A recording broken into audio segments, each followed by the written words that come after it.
نحمده ونصلي على رسوله الكريم اما بعد فاعوذ بالله من الشيطان الرجيم بسم الله الرحمن الرحيم فبأي آلاء ربكما تكذبان صدق الله العظيم وصدق رسوله النبي الكريم الصلاة والسلام عليك يا سيدي يا رسول الله وعلى آلك وأصحابك يا سيدي يا حبيب الله الصلاة والسلام علیک یا رحمۃ للعالمین وعلی آلک وصحابک یا خاتم النبیین۔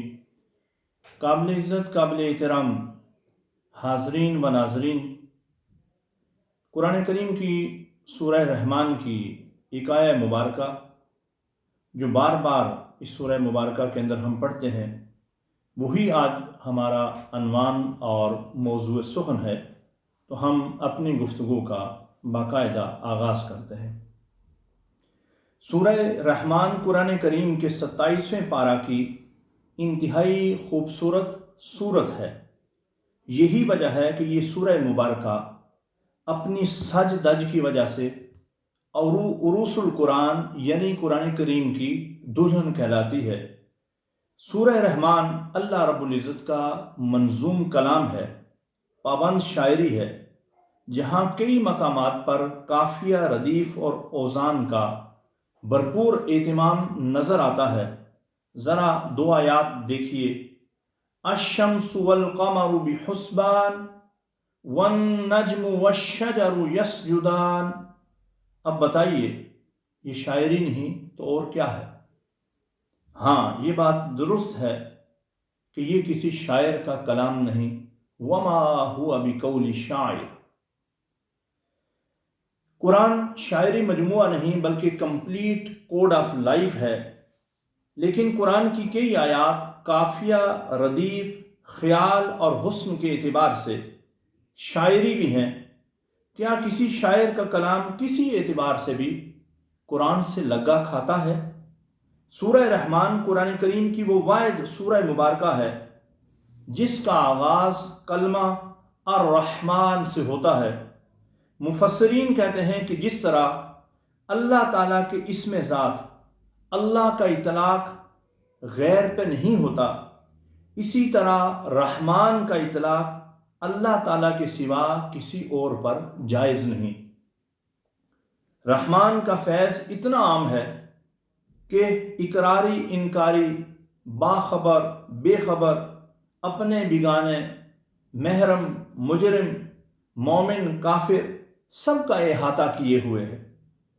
رحمان کا لفظ تمام عظیم و جلیل نعمتوں کو اپنے دامن میں سموئے ہوئے ہے۔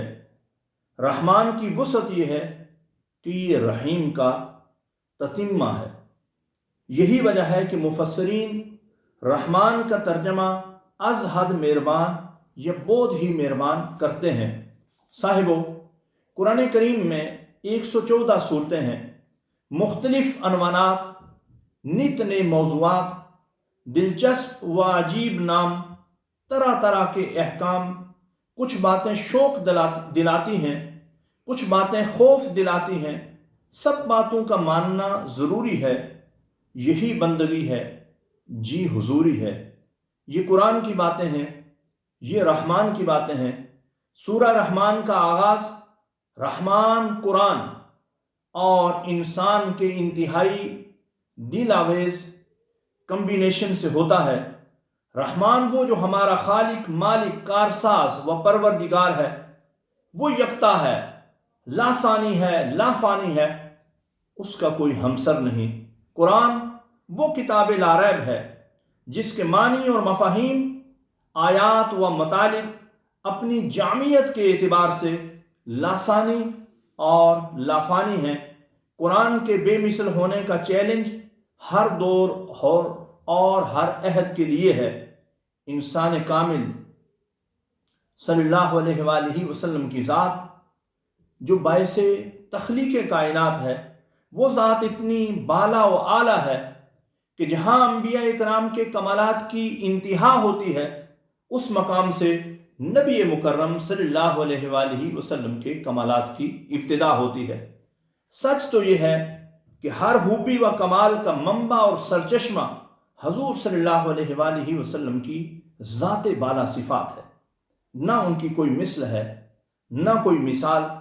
سورہ رحمان میں سورج، چاند اور تاروں کا تذکرہ ہے، آسمان کی بلندیوں اور زمین کی پستیوں کی بات ہے، مشرقین اور مغربین کی حکمتیں ہیں، سمندر کی سطح آب پر پہاڑوں کی مانند چلنے والے جہازوں کا ذکر ہے، میٹھے اور کھارے پانیوں کے درمیان کھچاؤ یعنی سرفیس ٹینشن کا ذکر ہے، موتیوں، گھونگھوں اور یاقوت و مرجان کا بھی ذکر ہے، اور فانی اور باقی کا تذکرہ بھی۔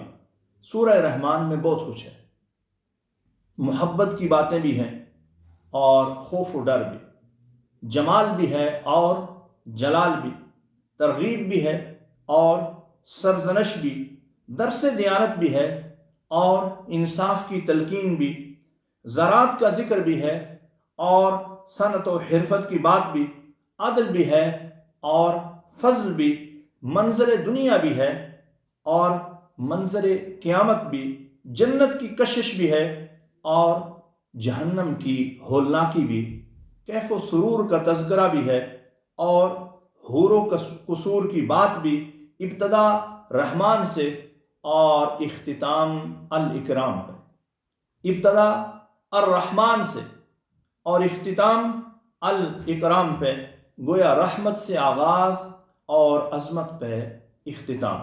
صاحبو، سورہ رحمان میں کیا کچھ ہے، صرف کچھ جاننے کے لیے تفاسیر کا مطالعہ فرمائیں۔ میرا مقصد سورہ رحمان کی تفسیر بیان کرنا نہیں، اور مجھ جیسے بے مایا اور کم فہم شخص کے لیے یہ ممکن نہیں۔ میں چند تمہیدی باتیں جو سورہ رحمان کے ترجمہ سے متعلق ہیں بیان کر کے دراصل اس امر کی جانب آپ کی توجہ مبذول کروانا چاہتا ہوں کہ سورہ رحمان پڑھتے ہوئے ایک آیہ مبارکہ فَبِأَيِّ آلَاءِ رَبِّكُمَا تُكَذِّبَانِ بار بار آپ کی نظر سے گزرے گی۔ مجموعی طور پہ یہ آیہ مبارکہ اس سورہ مبارکہ میں 31 بار آئی ہے۔ اس آیہ مبارکہ کا ترجمہ تم اپنے رب کی کس کس نعمت کو جھٹلاؤ گے۔ قرآن کریم کی بعض صورتوں میں کچھ باتوں کا تکرار موجود ہے، لیکن اس خاص تکرار کی مثال اور کہیں نظر نہیں آتی۔ حسن اتفاق دیکھیے، 29ویں پارہ کی سورہ المرسلات میں بھی تسلسل کے ساتھ ایک تکرار نظر آتا ہے، اور یہ آیہ مبارکہ ہے وَيْلٌ يَوْمَئِذٍ لِّلْمُكَذِّبِينَ۔ یہ آیہ مبارکہ اس سورہ مبارکہ کے اندر آپ کو بار بار پڑھنے کو ملتی ہے، جس کا ترجمہ ہے اس دن جھٹلانے والوں کے لیے خرابی ہے۔ دلچسپ بات یہ ہے کہ دونوں صورتوں میں جو آیہ مبارکہ بار بار آ رہی ہے، اس کے مضمون اور معنی کے اندر بہت زیادہ ہم آہنگی ہے۔ دونوں صورتوں میں کئی آیات کے معنی اور مفاہیم بھی ملتے جلتے ہیں۔ سورہ مرسلات میں جھٹلانے والوں کو ہلاکت، تباہی و بربادی کا مژدہ دلدوز سنایا جا رہا ہے، اور سورہ رحمان میں بے شمار اور بیش بہا نعمتوں کا تذکرہ کر کے ہمیں متنبہ کیا گیا کہ تم کیوں کر ان نعمتوں کو جھٹلا سکتے ہو۔ دراصل بات یہ ہے کہ وہ اقرار چاہتا ہے، انکار اس کو سخت ناپسند ہے، اور انکار کے حوالے سے وہ کوئی دلیل ماننے کے لیے بھی تیار نہیں، بلکہ دلیل دینا بھی کھلی مداخلت اور بے باک مخالفت ہے۔ ذرا دیکھیے سورہ بقرہ میں اللہ رب العزت نے فرمایا وَإِذْ قُلْنَا لِلْمَلَائِكَةِ اسْجُدُوا لِآدَمَ فَسَجَدُوا إِلَّا إِبْلِيسَ أَبَى وَاسْتَكْبَرَ وَكَانَ مِنَ الْكَافِرِينَ۔ اور جب ہم نے فرشتوں کو حکم دیا کہ آدم کو سجدہ کرو تو سب نے سجدہ کیا سوائے ابلیس کے، اس نے انکار کیا اور تکبر کیا اور داخل ہو گیا وہ کفار میں۔ اس آیہ مبارکہ کو غور سے پڑھیے، آپ کو احساس ہوگا کہ ابلیس نے انکار کیا اور اللہ تعالیٰ کی بارگاہ کے اندر پہلا منکر ٹھہرا، نتیجتاً مردود قرار دے دیا گیا۔ غور طلب نقطہ یہ ہے کہ ابلیس کا انکار یکجہتی نہیں تھا بلکہ سہجتی تھا۔ ایک انکار اللہ تعالیٰ کی حکم عدولی کر کے، دوسرا انکار اپنی ذات کو فرشتوں سے ممتاز سمجھ کر، اور تیسرا انکار آدم کو حقیر جان کر۔ یہی وجہ ہے کہ یہاں ابا واستکبر، اس نے انکار کیا اور تکبر کیا کے الفاظ استعمال کیے گئے۔ دلچسپ بات یہ ہے کہ پہلا انکار نار کا اور ربنا ظلمنا انفسنا کی صورت میں پہلا اقرار خاک کا رہا، معاملہ نور کا تو وہاں انکار کا تصور بھی معدوم ہے۔ دلچسپ امر یہ ہے کہ تینوں اقسام کی مخلوق کا بنیادی مقصد بندگی ہے۔ ایک جگہ اللہ تعالیٰ نے فرمایا وَمَا خَلَقْتُ الْجِنَّ وَالْإِنسَ إِلَّا لِيَعْبُدُونِ، اور میں نے جنات اور انسانوں کو صرف اس لیے پیدا کیا کہ وہ میری عبادت کریں۔ دوسرے مقام پر فرشتوں کے حوالے سے فرمایا بل عباد مکرمون، بلکہ وہ یعنی فرشتے بعزت بندے ہیں۔ بات یہیں ختم نہیں ہوتی، اللہ رب العزت نے تو ہر شے کو اپنی بندگی کے حصار میں لے لیا، اور ارشاد باری تعالیٰ ہے ان کل من فی السماوات والارض الا آتی الرحمن، زمینوں اور آسمانوں میں ہر ایک رحمان کے سامنے بطور بندہ حاضر ہوگا۔ صاحبو، بندگی میں خطا کی گنجائش موجود ہے لیکن انکار کی گنجائش نہیں۔ بندگی میں خطا کی گنجائش موجود ہے لیکن انکار کی کوئی گنجائش نہیں۔ ہو سکتا ہے خاکی کا انکار کرنے والے اور اللہ کے خاکساروں سے پالا پڑنے کے بعد، ہو سکتا ہے کہ خاکی کا انکار کرنے اور اللہ کے خاکساروں سے پالا پڑنے کے بعد ابلیس کو بارہا یہ احساس ہوا ہو یہ خاکی اپنی فطرت میں نہ نوری ہے نہ ناری ہے۔ اس ساری بحث کا حاصل یہ ہے کہ وہ بس اقرار چاہتا ہے، خواہ وہ عطا کا ہو یا خطا کا، دکھ کا ہو یا سکھ کا، کرب کا ہو یا راحت کا، عدل کا ہو یا فضل کا، مشرق کا ہو یا مغرب کا، جمال کا ہو یا جلال کا، بلندی کا ہو یا پستی کا، دنیا کا ہو یا عقبہ کا، بس اسے اقرار چاہیے، بس اسے اقرار چاہیے۔ جس نے اقرار کر لیا اس نے تسلیم کر لیا، جس نے تسلیم کر لیا وہ اس کا ہو گیا۔ گویا اقرار بالواسطہ تسلیم ہے، اور تسلیم میں ہی نجات ہے، تسلیم سے ہی ساری بات ہے۔ انکار گمراہی ہے، انکار گمراہی ہے، تکبر ہے، ناشکری ہے، بدبختی ہے، ہلاکت ہے، بربادی ہے، تباہی ہے، ظلم ہے، زیادتی ہے۔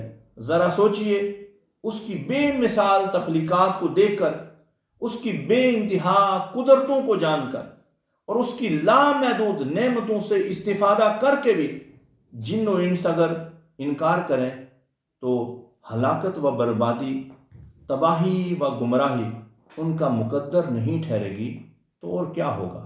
وما علینا الا البلاغ المبین۔